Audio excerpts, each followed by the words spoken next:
श्री गुरु शरणम. श्री गुरु गौरव दीक्षा शताब्दी महोत्सवांतर्गत मे 2024मध्ये श्री क्षेत्र शृंगेरी येथे महायोग शिबिर आयोजित केले होते. या शिबिरात मोठ्या संख्येने साधकांनी सहभाग घेतला. या कार्यक्रमात श्री शारदांबा देवीचे दर्शन, कुंकुमार्चन, श्री श्री जगद्गुरू भारती तीर्थ महास्वामींचा आशीर्वाद तसेच श्री श्री विधुशेखर भारती महास्वामींचा आशीर्वाद व सत्संगही सर्वांना लाभला. त्यांनी सर्व साधकांना साधन समृद्धीचे आशीर्वाद दिले. हे मार्गदर्शन आता आपण त्यांच्या प्रासादिक वाणीतून ऐकूयात. सगळ्यांना साधन समृद्ध व्हावं म्हणून प्रार्थना केलेले आपण त्यांचे आशीर्वाद सगळे शांतपणे ऐकूया. धन्यैश्चिरादपि यथा रुचि गृह्यमाणः यः प्रस्फुरत्यविरतं परिपूर्णरूपः श्रेयस्समे दिशतु शाश्वतिकं मुकुन्दः. श्रीमते शंकरार्याय धीमते अद्भुतशक्तये नमोऽस्त्वद्वैत सिद्धान्तस्थापनोपात्तमूर्तये.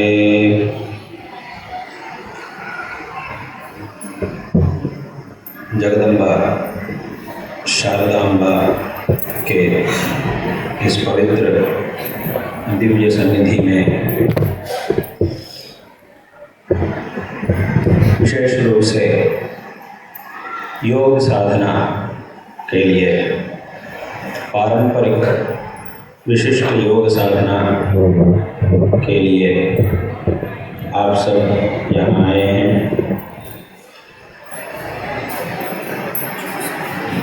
इस जगह में योग साधना जो की जा रही है ये अति उत्कृष्ट होती है. बाकी जगहों में भी योग साधना हो सकती है, लेकिन यहाँ जो साधना हो रही है ये बहुत बहुत उत्कृष्ट योग साधना है. उसका कारण यही है कि ये भगवान ऋष्यशृंग महर्षि की तपस्थली है. सभी लोग जानते हैं कि जगद्गुरु श्री आद्य शंकराचार्य जी यहाँ आए हैं. उनकी दिग्विजय यात्रा में जब यहाँ आए थे तब इस देश की वैशिष्ट्य से, महिमा से शंकराचार्य जी अति प्रसन्न होकर यहाँ चतुराम्नाय पीठों में से दक्षिणाम्नाय शृंगेरी शारदा पीठ को इस क्षेत्र में स्थापित किए हैं. इसे सभी लोग जानते हैं. शंकराचार्य जी जब यहाँ आए थे तब उनके मन की प्रसन्नता का एक बहुत बड़ा कारण ये था कि यहाँ उस समय में बहुत ही, जब शंकराचार्य यहाँ पधारे थे उस समय में बहुत ही धूप थी. उस समय में एक मेंढक वो उस धूप से बहुत ही थक गया था, आगे जा नहीं पा रहा था. पानी तक, नदी के अंदर वो जा नहीं पा रहा था. वहाँ तक जाने के लिए थोड़ा सा दूर था. यहाँ से वहाँ तक जाने के लिए वो थक गया था, जा नहीं पा रहा था. उस समय में एक सांप जो मेंढक को देखते ही खा जाता है, ऐसा एक सांप वहाँ तक आकर, उसके पास आकर उसकी फणा को फैलाकर उसको धूप से रक्षण किया था. इस अपूर्व दृश्य को देखकर शंकराचार्य जी बहुत ही प्रसन्न हुए थे. ये जो प्रदेश है ये बहुत ही महिमान्वित है, इसीलिए इसी प्रदेश में भगवती शारदांबा की प्रतिष्ठा करके यही शारदा पीठ की स्थापना करना है, ऐसा उन्होंने संकल्प किया. उसके अनुसार इसी प्रदेश में इस शारदा पीठ की स्थापना उन्होंने की थी. ये इस प्रदेश में ऐसे वैशिष्ट्य कहाँ से आया, इस प्रदेश की ऐसी महिमा कहाँ से आई है, इसका कारण ये है भगवान ऋष्यशृंग महर्षि का तप। उनका ये तपस्थली है, इसीलिए इस प्रदेश में ऐसा वैशिष्ट्य है। क्योंकि योग शास्त्र में कहा जाता है अहिंसा प्रतिष्ठायाम तत्सन्निधौ वैरत्यागः, ऐसा भगवान पतंजलि महर्षि ने सूत्र में कहा था। जो अहिंसा योग में बहुत ही प्रतिष्ठित होते हैं,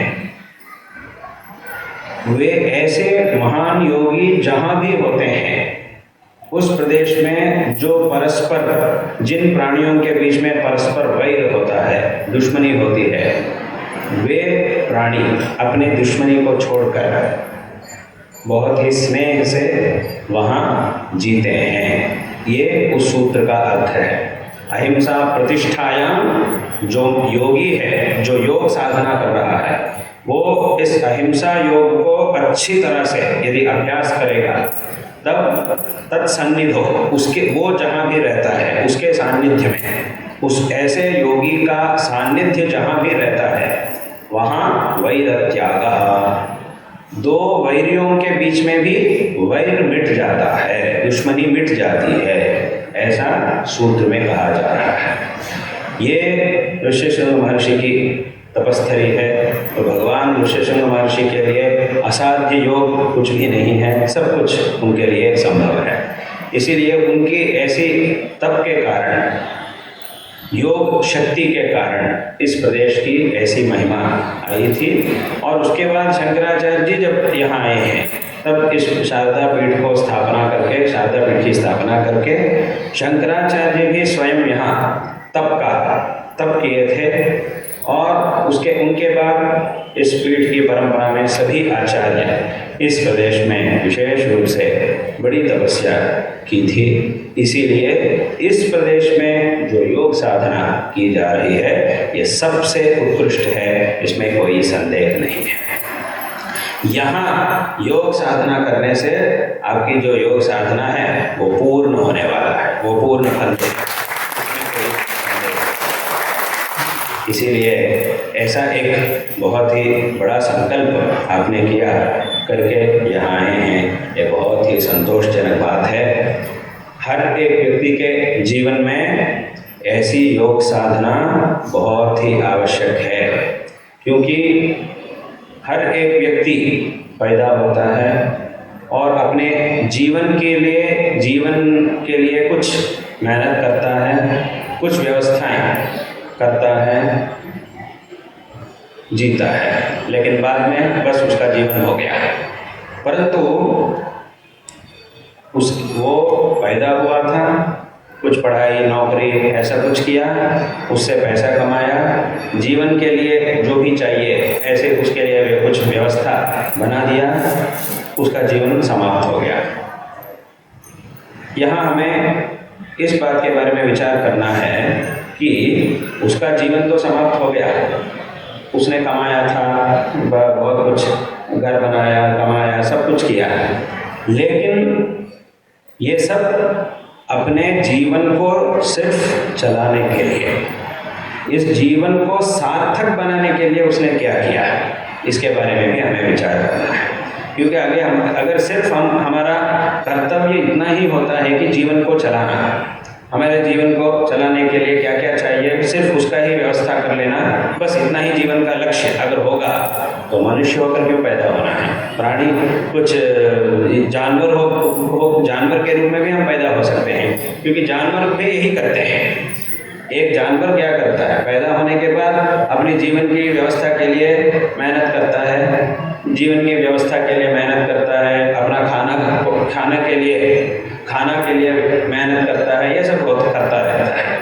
वो भी पैदा हो रहा है, जी रहा है, अपने जीवन, अपने खाना इत्यादियों के लिए, खाने का और रहने की जगह, सबके लिए वो भी उसके लिए जो संभव है, उसकी बुद्धि के अनुसार जितना संभव है उतना व्यवस्था वो भी कर रहा है, करके अपने लिए करके फिर बाद में अपना शरीर को छोड़ रहा है। दोनों में कोई फर्क नहीं है। दोनों में कब फर्क आएगा? एक मनुष्य जब ऐसी योग साधना करता है तब उससे हमारा जीवन सार्थक होता है। क्योंकि जो जानवर है उनके लिए योग साधना नहीं है, सिर्फ मनुष्य, अगर मनुष्य है वो तो कर सकता है, एक मनुष्य योग साधना कर सकता है, लेकिन एक जानवर योग साधना नहीं कर सकता। लेकिन जीना दोनों के लिए समान है, उसको भी जीना है, मनुष्य को भी जीना है, उसको भी खाने के लिए, सब कुछ खाने के लिए और रहने की जगह के लिए कुछ मेहनत करना है, मनुष्य को भी मेहनत करना है, वो ये सब तो समान है।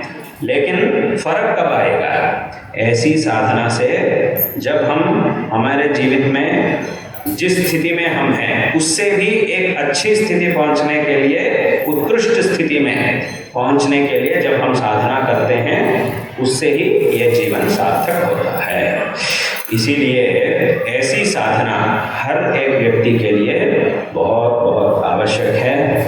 इस दुनिया में इतने सारे लोग हैं, लेकिन उनमें से आप लोगों को इस साधना का एक अवकाश, सुवर्ण अवकाश भगवान की कृपा से मिला है। इसीलिए इस अवकाश को सार्थक बनाना ये सबका कर्तव्य है।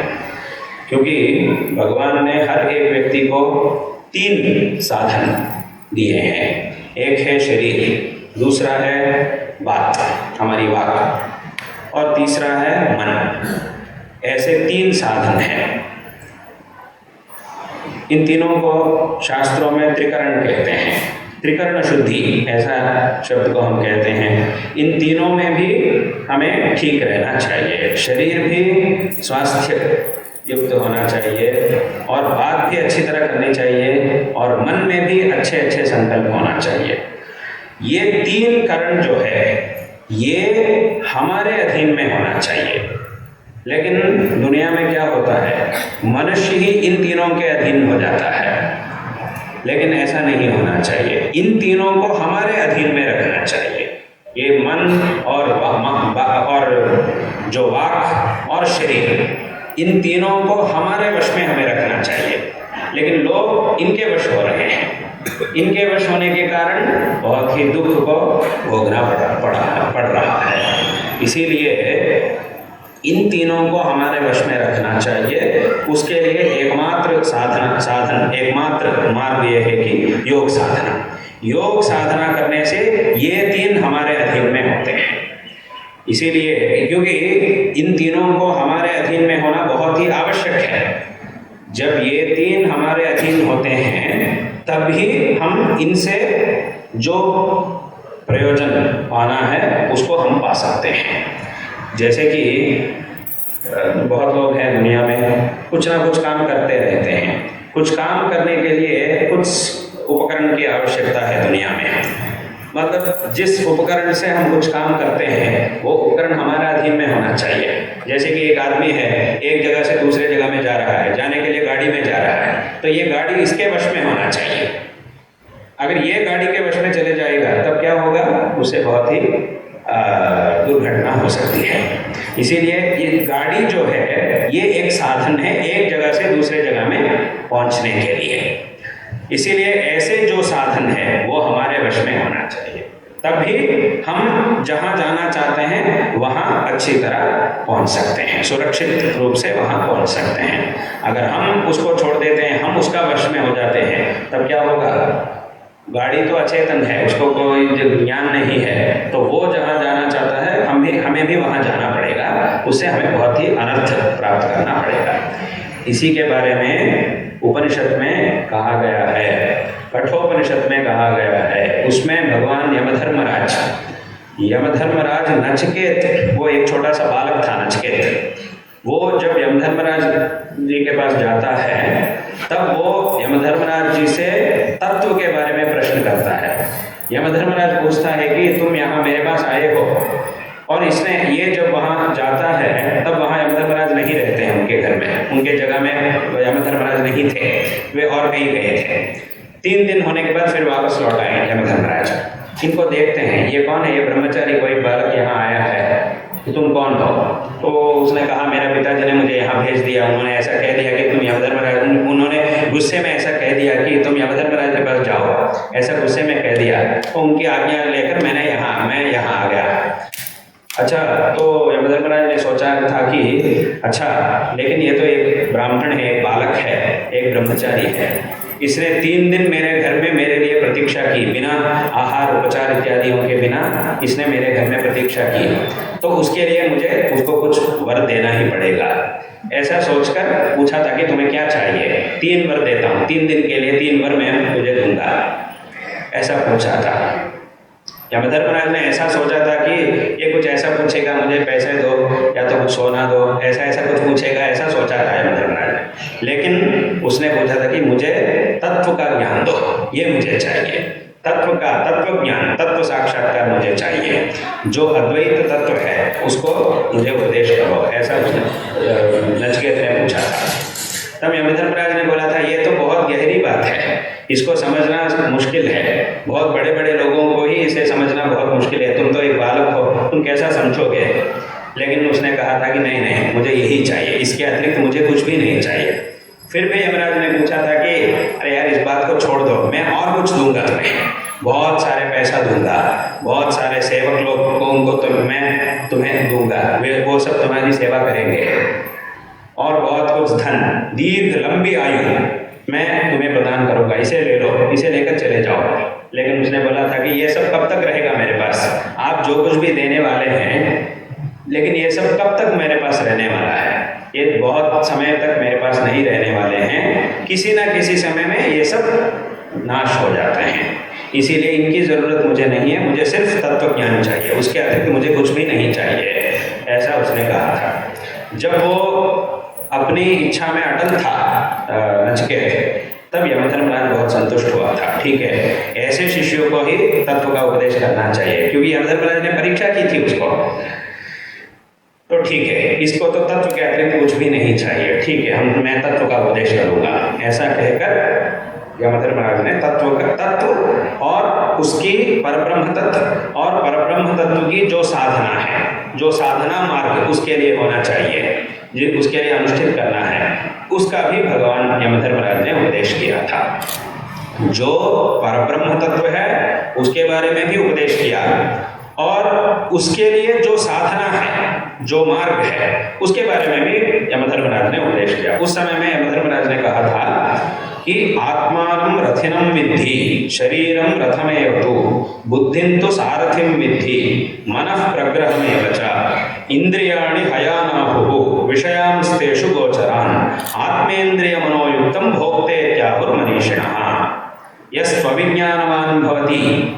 ऐसा अग्रे उसके बाद में ऐसा यमधर्मराज ने कहा, और अंत में कहा था विज्ञान सारथिर्यस्तु मनः प्रग्रहवान् नरः सोऽध्वनः पारमाप्नोति तद्विष्णोः परमं पदम्। ऐसा इसका तात्पर्य है कि आत्मानं रथिनं विद्धि, जो जीवात्मा है वो एक रथी है। रथी मतलब एक रथ है, एक रथ, ये शरीर जो है ये एक गाड़ी है। आत्मानं रथिनं विद्धि शरीरम रथमेव, हमारे शरीर जो है ये एक गाड़ी है, एक रथ है, और इस रथ के स्वामी कौन है? इस शरीर के अंदर रहने वाला जीवात्मा है। ऐसे इसीलिए यमधर्मराज ने कहा आत्मानं रथिनं विद्धि, आत्मा मतलब इस शरीर के अंदर जो जीवात्मा है, हर एक शरीर के अंदर जीवात्मा है, ये जो शरीर के अंदर जो जीवात्मा है ये रथ के स्वामी है, रथ के अधिपति है, और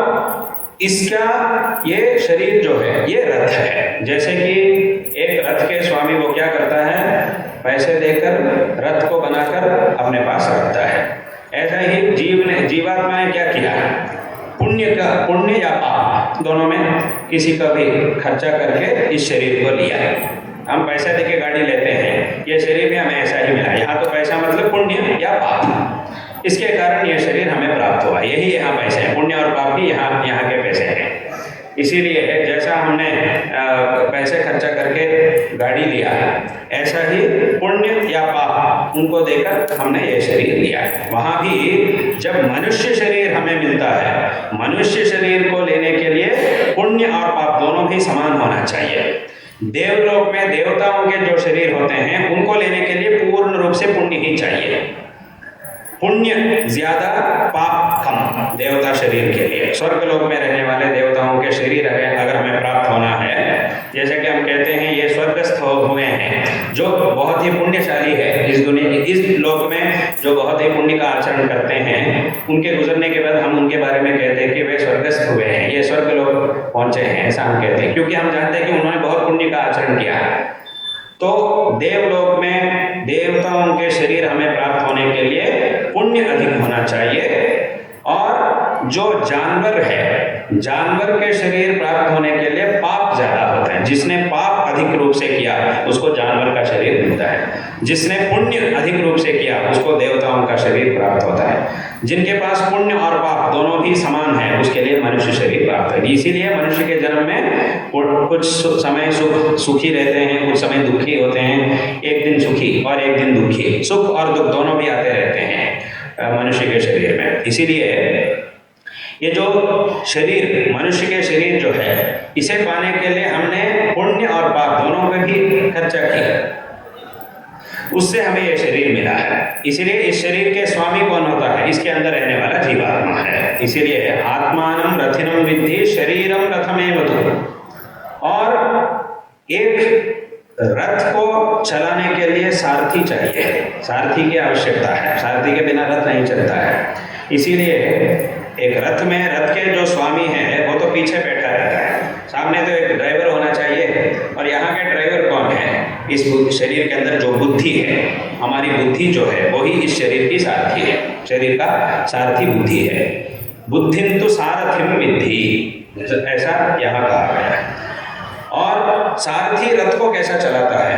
रथ में जो घोड़े हैं उनको चलाता है, उससे रथ भी निकलता है। लेकिन घोड़ों को चलाने के लिए एक रस्सी से घोड़ों को बांधकर उस रस्सी को हाथ में रखना चाहिए, जो सारथी है उसके हाथ में रखना चाहिए। और यहाँ की रस्सी क्या है?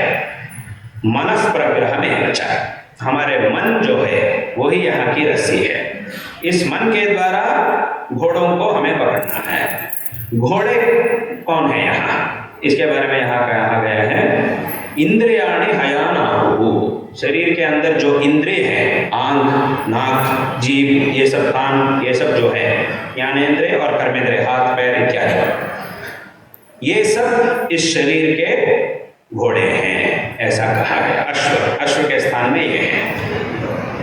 इंद्रियाणि हयानाहुः विषयांस्तेषु गोचरान्। इंद्रियों से हम क्या करते हैं?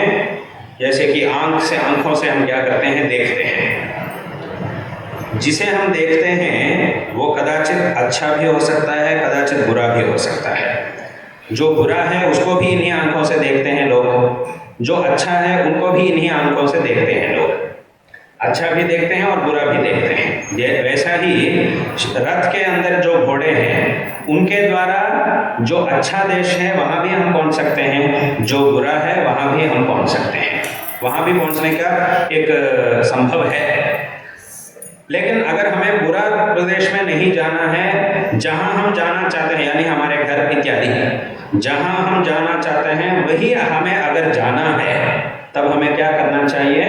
इन अश्वों को हमारे वश में रखना चाहिए। यहाँ भी जो बुरे पदार्थ हैं उनको देखना, या तो उनको सुनना, या तो उनको खाना, इससे अगर हमें बचना है, जो अच्छा है उसी को अगर हमें देखना है, तब हमें क्या करना चाहिए? इन इंद्रियों को हमारे वश में रखना चाहिए। इंद्रियों को कैसा हमारे वश में रख सकते हैं? जैसे कि वहाँ घोड़ों को हम कैसा हमारे वश में रख सकते हैं? रस्सी से बांधकर हमारे वश में रख सकते हैं। ऐसा ही इन इंद्रियों को हम कैसा हमारे वश में रख सकते हैं? मन से, एक अच्छा संस्कृत मन से हम इंद्रियों को हमारे वश में रख सकते हैं। और मन संस्कृत होने के लिए बुद्धि चाहिए। जैसे कि घोड़ों को बांधने के लिए रस्सी चाहिए और उस रस्सी को पकड़ने के लिए सारथी चाहिए, ऐसा ही इंद्रियों से अच्छे काम करने के लिए इंद्रियों को हमारे वश में रखना बहुत आवश्यक है। इंद्रियों को हमारे वश में हम कैसा रख सकते हैं? उसके लिए इंद्रियों को बांधना चाहिए। इंद्रियों को कैसा बांध सकते हैं? मन से बांध सकते हैं। क्योंकि इंद्रियों को बांधना मतलब जैसे घोड़ों को हम बांधते हैं, ऐसा तो नहीं बांध सकते, वो तो हमारे हाथ में नहीं मिलने वाले हैं इंद्रिय। तो उनको हमें कैसा बांधना चाहिए? उसके लिए हमारे मन स्वस्थ होना चाहिए, मन हमारे अधीन में होना चाहिए। मन को हम कैसा हमारे अधीन बना सकते हैं, उसके लिए हमारी बुद्धि हमारे वश में होनी चाहिए। बुद्धि, जैसे कि यहाँ सारथी है, सारथी के हाथ में रस्सी है और रस्सी से घोड़ों को बांध दिया, और ऐसे घोड़ों से ये जहाँ जाना चाहता है वहाँ अच्छे जगह में ये पहुँच सकता है। ऐसा ही इंद्रिय है, और इंद्रियों को मन से बांधना चाहिए, और मन से इंद्रियों को बांधने के लिए पहला मन संस्कृत होना चाहिए, मन को हमारे अधीन में रखना चाहिए। मन को हमारे अधीन में अगर हमें रखना है तो उसके लिए बुद्धि को भी हमारे मन में, हमारे अधीन में रखना चाहिए। बुद्धि से ही मन को हम पकड़ सकते हैं, मन से हम इंद्रियों को बांध सकते हैं। इसीलिए बुद्धि जो है, ये जैसे कि एक रथ के जो सारथी है वो रथ को चलाने में निपुण होना चाहिए। वो अगर ठीक से रथ को नहीं चला सकता तो क्या होगा, जहाँ नहीं जाना है वहाँ चले जाएगा, वहाँ जाना है वहाँ नहीं जा सकता है। ये भी अनिष्ट प्रदेश में पहुँचेगा और अपने स्वामी जो है उसको भी अनिष्ट प्रदेश में पहुँचा देगा, ऐसा उससे बहुत बड़ा अनर्थ हो जाएगा। इसीलिए जो सारथी है उसको ऐसा सामर्थ्य होना चाहिए कि वो ठीक से घोड़ों को अपने वश में रख के चलाना चाहिए, ऐसा सामर्थ्य उसको होना चाहिए। ऐसा सामर्थ्य उस सारथी को अगर मिलना है तो उसके लिए उसे क्या करना चाहिए, पहला अभ्यास करना है। अभ्यास करने से कैसा चलाना है, रथ क्या होता है, रथ को कैसा चलाना है, इसके ज्ञान सारथी को होना चाहिए। रथ में क्या क्या होते हैं, कैसा चलाना है, उसको कैसा रोकना है, कैसा चलाना है, धीमी से कैसा चलाना है, तेजी से कैसा चलाना है, सब कुछ जानना चाहिए उस सारथी को। उसके लिए बहुत समय चाहिए, कुछ समय चाहिए, अभ्यास। उसके लिए एकमात्र साधन है अभ्यास। अभ्यास करने से सारथी निपुण होता है। ऐसे सारथी रस्सी से घोड़ों को बांध सकता है और अपने स्वामी को ठीक जगह में पहुंचा सकता है। ऐसा ही ये जो शरीर है, शरीर के अंदर एक सारथी है, बुद्धि। ये बुद्धि ठीक होनी चाहिए। बुद्धि ठीक होने के लिए क्या करना है, उसके लिए हमें अभ्यास करना चाहिए। अभ्यास कैसा करना चाहिए, उसके बारे में शंकराचार्य जी ने गीता भाष्य में कहा था कि शास्त्र आचार्योपदेश शमदमादि संस्कृतम मनः ब्रह्म साक्षात्कारे कारणम। ऐसा शंकराचार्य जी ने कहा। तत्व के साक्षात्कार हमें कैसा होता है, आचार्योपदेश, शास्त्र आचार्योपदेश शमदमादि संस्कृतम मनः ब्रह्मज्ञ दर्शने कारणम, ऐसा उन्होंने कहा। आचार्य के उपदेश, गुरु के उपदेश, हमारी जो बुद्धि है उसको हमारे अधीन में रखने के लिए हमें आचार्य के जो उपदेश है वो सबसे आवश्यक है। सबसे पहले गुरु के मार्गदर्शन, गुरु के उपदेश, ये बहुत बहुत आवश्यक है। और शास्त्रों का उपदेश मतलब जो गुरु है उसको शास्त्रों के अनुसार ही उपदेश करना चाहिए, अपनी इच्छा के अनुसार उपदेश नहीं करना चाहिए। जो शास्त्रों के अनुसार उपदेश करेगा वही गुरु कहा जाता है। अपनी इच्छा के अनुसार अगर उपदेश करेगा वो गुरु नहीं हो सकता है। इसीलिए शास्त्र जो है, शास्त्रों के अनुसार ही तत्व का उपदेश शिष्यों को करना चाहिए। उसके लिए पहला गुरु शास्त्रज्ञ होना चाहिए। ये गुरु है लेकिन सिर्फ नाम से ये गुरु है, लेकिन उसको शास्त्रों के बारे में कुछ मालूम ही नहीं है, तो वो गुरु नहीं हो सकता है। वो सिर्फ नाम से ही गुरु है, लेकिन उसमें गुरु शास्त्रों से जो ज्ञान मिलता है उससे ही कोई भी व्यक्ति गुरु बन सकता है। इसीलिए शास्त्र और शास्त्रानुसारी गुरु के उपदेश, शास्त्रज्ञ गुरु के उपदेश, उससे हमारी बुद्धि संस्कृत होती है और उस बुद्धि को हम हमारे अधीन में रख सकते हैं। इसीलिए यस्य, जो जिनके मन या बुद्धि उसके अधीन में नहीं है वो ठीक जगह में नहीं पहुंच सकता है। जैसे कि जिसकी सारथी निपुण नहीं है वो ठीक जगह में नहीं पहुंच सकता है। जिसकी सारथी निपुण है, जिसके सारथी निपुण है वो अच्छी जगह में पहुंच सकता है। ऐसा ही अगर हमारी बुद्धि तत्व और साधना के मार्ग में निपुण होती है तब हम इस साधना के मार्ग में अंतिम फल जो है उसे हम प्राप्त कर सकते हैं। अगर ये निपुण नहीं होता तब हमें अनर्थ में ही जाना पड़ेगा। अनर्थ मतलब संसार, ये जो संसार है यही अनर्थ है, संसार ही दुख है। इसीलिए इस दुख में ही हमें रहना पड़ेगा। इसीलिए इससे अगर हमें मुक्त होना है तब हमें योग की साधना, ये सब अभ्यास ये हमारे लिए बहुत ही आवश्यक है। इसीलिए वहाँ उपनिषद में कहा गया है, यस्त्वविज्ञानवान् भवति अयुक्तेन मनसा सदा तस्येन्द्रियाणि अवश्यानि दुष्टाश्वा इव सारथे। यस्तु विज्ञानवान् भवति युक्तेन मनसा सदा तस्येन्द्रियाणि वश्यानि सदश्वा इव सारथे। विज्ञान सारथिर्यस्तु मनः प्रग्रहवान् नरः सोऽध्वनः पारमाप्नोति तद्विष्णोः परमं। जो जिनकी बुद्धि, मन, इंद्रिय सब कुछ उसके अधीन में होते हैं, वो सोऽध्वनः पारमाप्नोति तद्विष्णोः परमं। वो इस संसार के जो मार्ग है इससे मुक्त होकर परब्रह्म तत्व में लीन होकर मोक्ष प्राप्त कर सकता है, ऐसा उपनिषदों में कहा गया है। परंतु इसके लिए ये जो योग साधना है ये बहुत बहुत आवश्यक है। जीवन में इसकी साधना करना ये बहुत बहुत आवश्यक है, क्योंकि ये जो संसार है ये दुख है, दुखमय संसार है।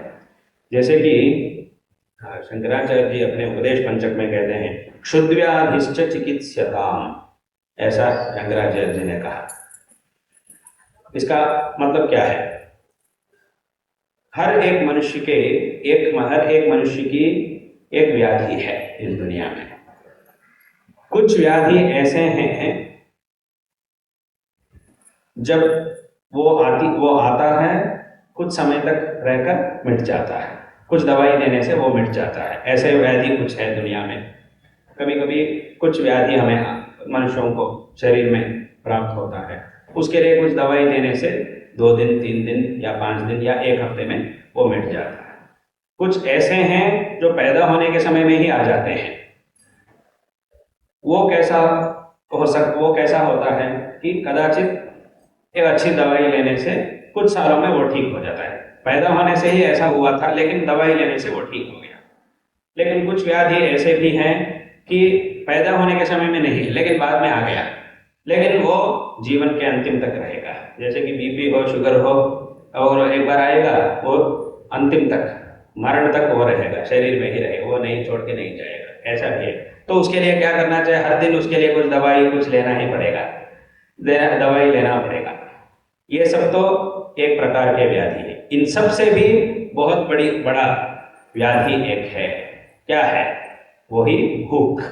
शंकराचार्य जी ऐसा कहते हैं कि मनुष्य के जो भूख है, हर एक प्राणी, सिर्फ मनुष्य का ही नहीं, हर एक प्राणी के लिए जो भूख है वो एक व्याधि के समान है, ऐसा शंकराचार्य जी ने कहा।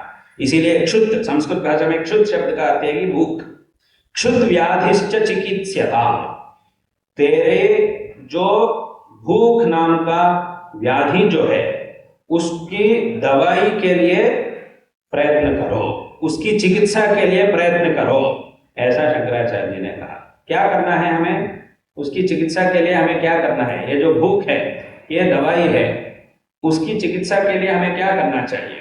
जैसे कि और कुछ व्याधि है तो उसके लिए कुछ दवाई देते हैं, उसको लेते हैं तो वो व्याधि ठीक हो जाता है। लेकिन भूख जो है उसके लिए हमें क्या करना चाहिए? आहार देना चाहिए। ये जो भूख जब भूख लगती है तब उसके लिए आहार देना चाहिए। आहार लेने से, खाना लेने से वो भूख कम हो जाता है। इसका तात्पर्य क्या है? शंकराचार्य जी ने ऐसा क्यों कहा? उन्होंने इसीलिए ऐसा कहा कि तुम अपनी भूख को सिर्फ एक व्याधि के जैसा देखो, व्याधि के समान देखो। उससे क्या होगा? जैसे कि जब हमें कुछ व्याधि आता है, डॉक्टर के पास जाते हैं लोग, डॉक्टर कुछ दवाई देते हैं। उस दवाई को लेने के समय में लोग ऐसा नहीं सोचते हैं कि ये दवाई मीठा है या खट्टा है, ऐसा नहीं सोचते हैं। और डॉक्टर से पूछते भी नहीं कि मुझे मीठी दवाई जो है उसी को दीजिए, मुझे ये अगर वो खट्टा है या कड़वा है मुझे नहीं चाहिए, ऐसा लोग नहीं कहते हैं। उस समय में लोग इतना ही सोचते हैं कि ये मीठा हो कड़वा हो, ये दवाई जो है ये मीठी हो कड़वी हो या खट्टी हो, कुछ भी हो, लेकिन मेरी व्याधि जो है वो कम होना चाहिए, उसके लिए मुझे इसको लेना ही पड़ेगा, ऐसा सोचकर दवाई को लेते हैं।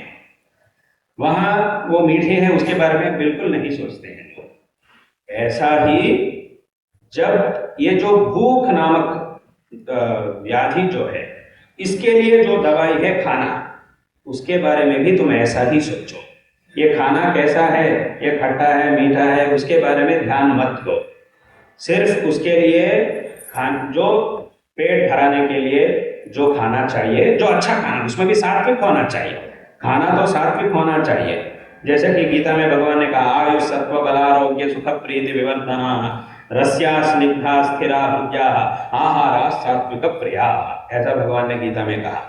और युक्ताहार विहारस्य युक्त चेष्टस्य कर्मसु युक्त स्वप्नावबोधस्य योगो भवति दुःखः, इस प्रकार जैसा कि भगवान ने गीता में कहा सात्विक और युक्त आहार उसे स्वीकार कर, और उससे उस समय में ये कैसा है, मीठा है खट्टा है, उसके बारे में मत सोचो। सात्विक और युक्त आहार को लेना चाहिए और उसके बारे में ज्यादा नहीं सोचना चाहिए, क्योंकि उसके बारे में तुम जो सोच रहे हो, उसके बारे में सोचने के लिए जो समय, जिस समय को तुम व्यर्थ कर रहे हो, उस समय को साधना में लगाओ, साधना पर लगाओ उसी समय को।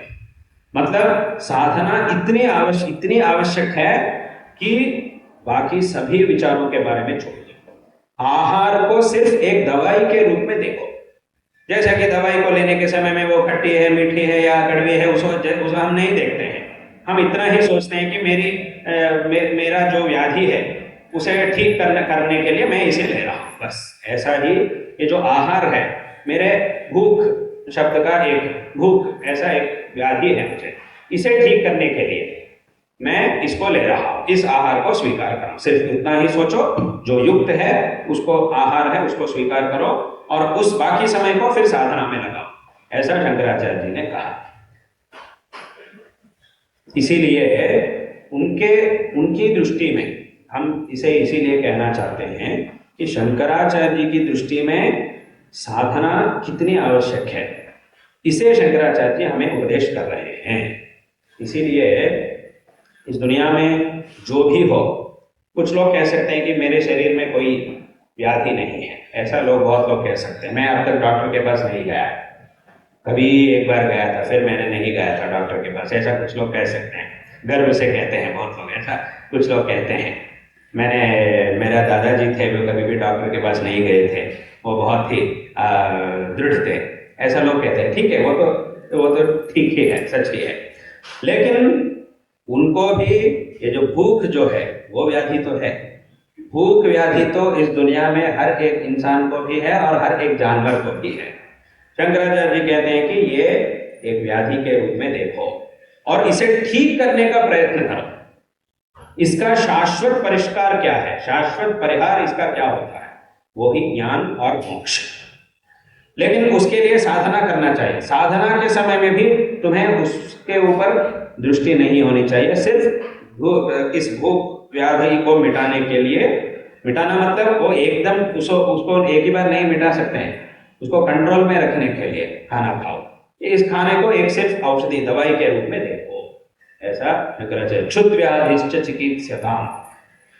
और एक भी शंकराचार्य जी ने कहा स्वाद्वन्नम न तो याच्यताम् विधिवशात् प्राप्तेन संतुष्यताम्। इसीलिए शंकराचार्य जी ने कहा स्वाद्वन्नम, स्वादु जो स्वादिष्ट अन्न जो है उसे मत मांगो, तेरे कर्म के अनुसार जो प्राप्त हुआ उसको, और उसमें वो ऐसा तो होना ही चाहिए, सात्विक और युक्त तो होना ही चाहिए।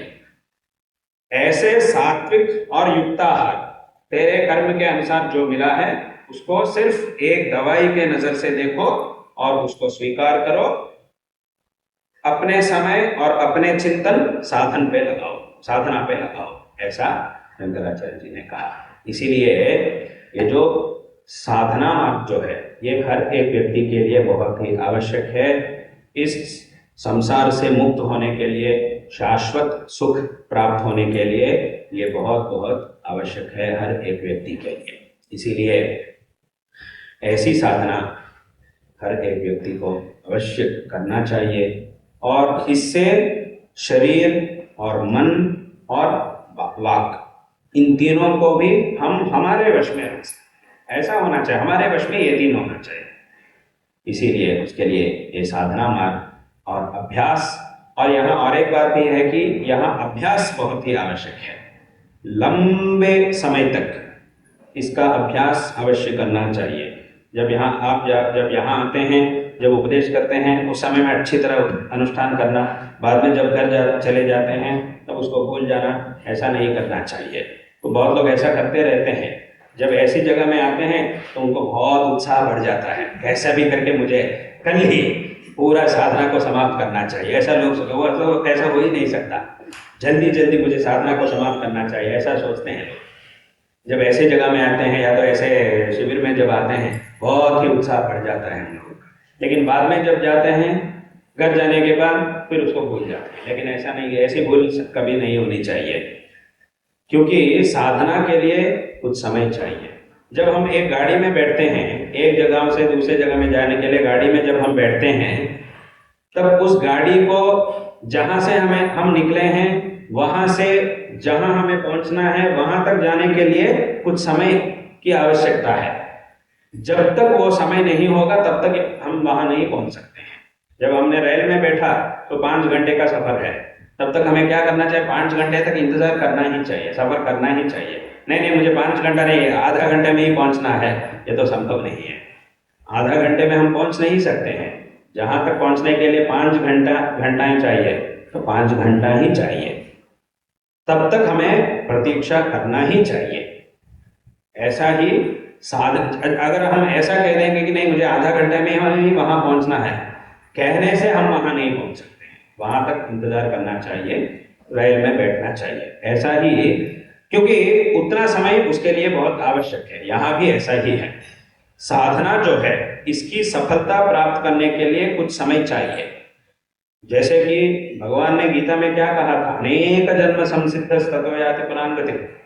कुछ साधनाओं के लिए एक जन्म भी पर्याप्त नहीं है, कई जन्म चाहिए। इसीलिए अर्जुन ने भगवान से पूछा था कि जो साधक एक जन्म में कुछ समय तक साधना करने के बाद शरीर उसका देहांत हो जाता है, तो अगले जन्म में उसको क्या करना चाहिए? फिर से अगर वो आरंभ से योग साधना करेगा तब क्या होगा? फिर साधना की समाप्ति से पहले ही उसका शरीर देहांत हो जाएगा, फिर और एक शरीर मिलेगा, उसमें भी वो आधा तक जब साधना करेगा उसका शरीर का अंत हो जाएगा। अगर ऐसा होता रहेगा तब वो साधना को कब समाप्त कर सकता है? ऐसा गीता में अर्जुन ने भगवान से पूछा। तो भगवान ने जवाब दिया। क्या जवाब दिया जानते होंगे बहुत लोग। भगवान ने ऐसा कहा था कि जैसे कि अगर एक लंबा काम है तब उसे हम क्या करते हैं? एक दिन थोड़ा सा करते हैं, दूसरे दिन और थोड़ा करते हैं, तीसरे दिन और थोड़ा करते हैं।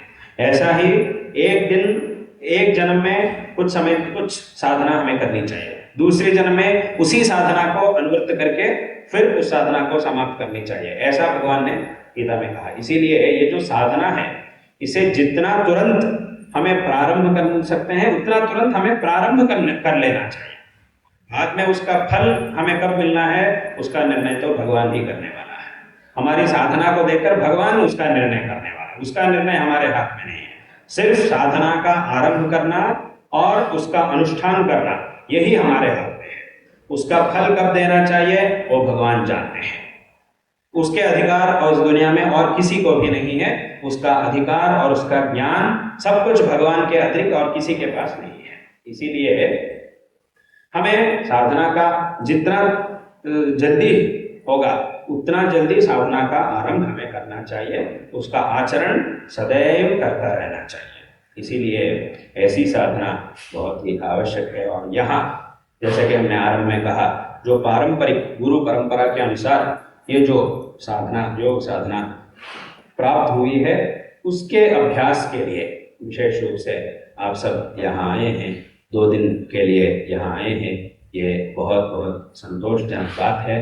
इस संदर्भ में हम आप सबको नारायण स्मरण को आशीर्वाद दे रहे हैं।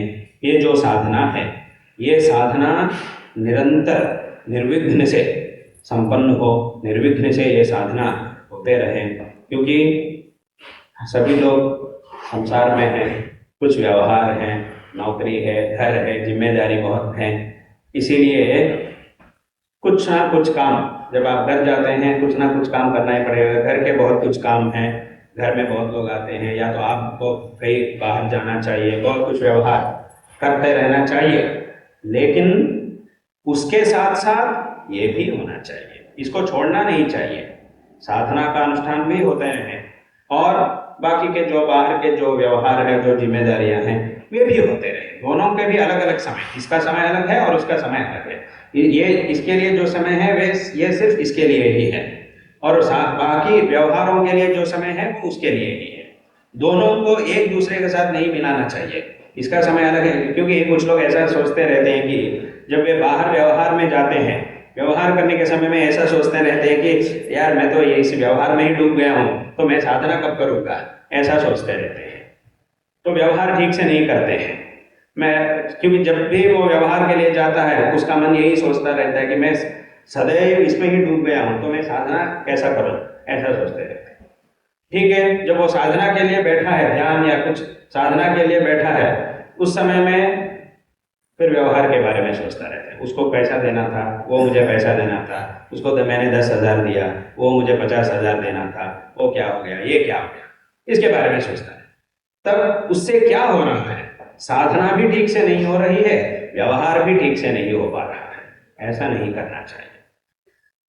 व्यवहार के समय में व्यवहार करो, अच्छी तरह करो, बहुत अच्छी तरह करो, और साधना के समय में अच्छी तरह साधना, अच्छी तरह करो। दोनों के लिए अलग अलग समय है। साधना के समय में जो भी हो मैं उसके बारे में नहीं सोचूंगा, सिर्फ साधना के बारे में। ये सबसे पहले इसके लिए एक दृढ़ संकल्प होना चाहिए मन के अंदर। 1 घंटे या 2 आधा घंटे 1 घंटे तक जब हम 1 घंटा तक जब हम साधना करते हैं, उस समय में कुछ भी हो जाए मैं उसके बारे में नहीं सोचूंगा, चाहे दुनिया ही डूब जाए फिर भी मैं उसके बारे में नहीं सोचूंगा। बाद में सोचूंगा, 1 घंटे होने के बाद उसका लिए सोचने का समय उसके बाद आएगा, उस समय में मैं ऐसे नहीं सोचूंगा। लेकिन इस 1 घंटे के अंदर मुझे इस दुनिया से, चाहे दुनिया भी डूब जाए फिर भी मैं उसके बारे में नहीं सोचूंगा। ऐसा दृढ़ संकल्प साधना के आरंभ में ही होना चाहिए, उसके बाद साधना का प्रारंभ करना चाहिए। तब हमारा मन इधर उधर नहीं जा सकता, साधना में ही हमारी नजर रह सकती है। बाकी बाद में मैं देखूंगा, यहाँ से जाने के बाद वो सब व्यवहार तो है ही है। मैं तो ऐसा नहीं कह रहा हूँ कि पूरा के पूरा व्यवहार को छोड़कर मैं 26 घंटा घर में ही बैठूंगा, 24 घंटा घर में ही बैठूंगा, ऐसा तो नहीं कह रहे हैं। उसके समय में उसके बारे में देख लूंगा, इसके समय में इसके बारे में सोचूंगा।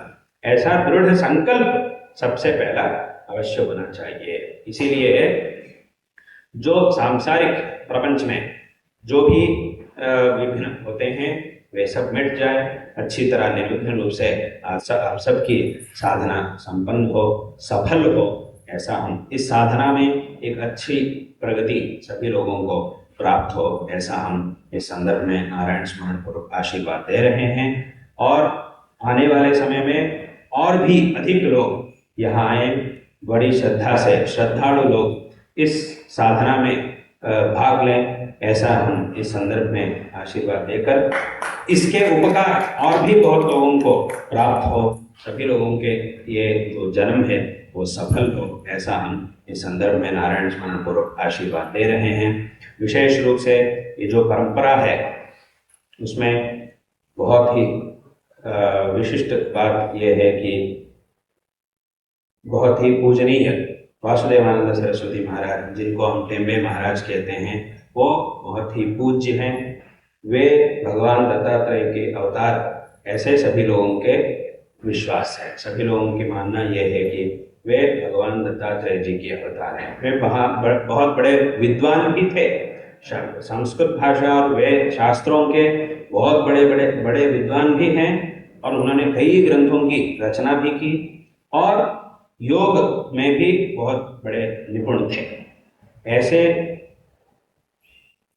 महान ऐसे अवतारी पुरुष जब थे, उनके अवतार होने के कुछ सालों के बाद में ही हम सबका जन्म हुआ, ये हमारा बहुत बड़ा भाग्य, ऐसा हमें समझना चाहिए। क्योंकि यहाँ एक विशिष्ट बात यह है कि श्रृंगेरी के गुरु परंपरा जो है, इस परंपरा में जो आचार्य हैं वे इस परंपरा भगवान के मंदिर में भगवान को और ऋषियों के स्थान में महर्षियों को और उसके बाद इस परंपरा के जो आचार्य हैं उनके अतिरिक्त किसी को भी प्रणाम नहीं करते हैं। यह ऐसा संप्रदाय है, ऐसा नियम है। हमारा नियम ऐसा है कि इस परंपरा के जो आचार्य हैं उनके अतिरिक्त किसी को भी व्यक्ति को प्रणाम या पूजा ऐसा हम नहीं करते हैं। लेकिन वासुदेवानंद सरस्वती महाराज जी को हमारे गुरु जी ने किया। जब उनके स्थान में हमारे गुरु जी वहाँ गए थे, उनके जन्म स्थान में सावंतवाड़ी के पास माड़गांव है ना, वहाँ हमारे गुरु जी जब गए थे तब उन्होंने वहाँ उनके नमस्कार और प्रणाम उन्होंने किया। इस बात को हमारे गुरु जी ने ही हमें बताया था। तो ऐसा एक यह है कि ऐसा एक नियम है, हमारा नियम तो ऐसा है, लेकिन उसके अतिरिक्त सिर्फ कुछ लोगों को ही हम नमस्कार करते हैं। जैसे कि नरसिम्हा सरस्वती महाराज, वो वे भी दत्तात्रेय के अवतार है, और सदाशिव ब्रह्मेंद्र जी वे तो ब्रह्मज्ञानी है, सदाशिव ब्रह्मेंद्र जी, और श्रीपाद वल्लभ महाराज, उनके जो स्थान है वहाँ भी हम प्रणाम करते हैं, और टेम्बे महाराज के सन्निधि में भी हम प्रणाम करते हैं। इसीलिए उनके विषय में इतना आदर हमारे मन में है। हमारे गुरुजी ने भी वहाँ नमस्कार किया, और हम भी जब हम जाते हैं वहाँ नमस्कार करेंगे, ऐसा। इसीलिए ऐसा वैशिष्ट्य महात्म्य उनका है। तो उनकी कृपा से और उनके शिष्य परंपरा के द्वारा ये साधना हमको प्राप्त हुई है, और उसका उपदेश और उसकी साधना और उसका अनुष्ठान और उसका शिक्षण इस समय में यहाँ हो रहा है। ये बहुत ही संतोषजनक बात है। और इस समय में हम शरद जोशी जी को, उनको भी हम नारायण स्मरण पूर्वक आशीर्वाद दे रहे हैं, और उनके परिवार मतलब शिष्य सभी लोग उनके साथ जो भी है, आप सबको भी इस समय में हम नारायण स्मरण पूर्वक आशीर्वाद दे रहे हैं। और विशेष रूप से उनके महाराज जी के टेम्बे महाराज जी के जो भी ग्रंथ हैं, जो भी पुस्तक हैं, उनका प्रचार के लिए, उनके महिमा का प्रचार के लिए बहुत काम पुणे में वासुदेव निवास में कर रहे हैं। हम भी जब पुणे गए थे तब हमने वहाँ गया था। ये बहुत संतोषजनक बात है। इस संदर्भ में आप सबको फिर से नारायण स्मरण पूर्वक आशीर्वाद देकर इस भाषण को यहाँ समाप्त करते हैं। हर नमः पार्वती पतये, हर हर महादेव।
लागला जवळी मंगल विश्वाचा वैभवकाल दिसू लागला जवळी मंगल विश्वाचा वैभवकाल उत्साहाने चैतन्याच्या मार्गावर करिता चाल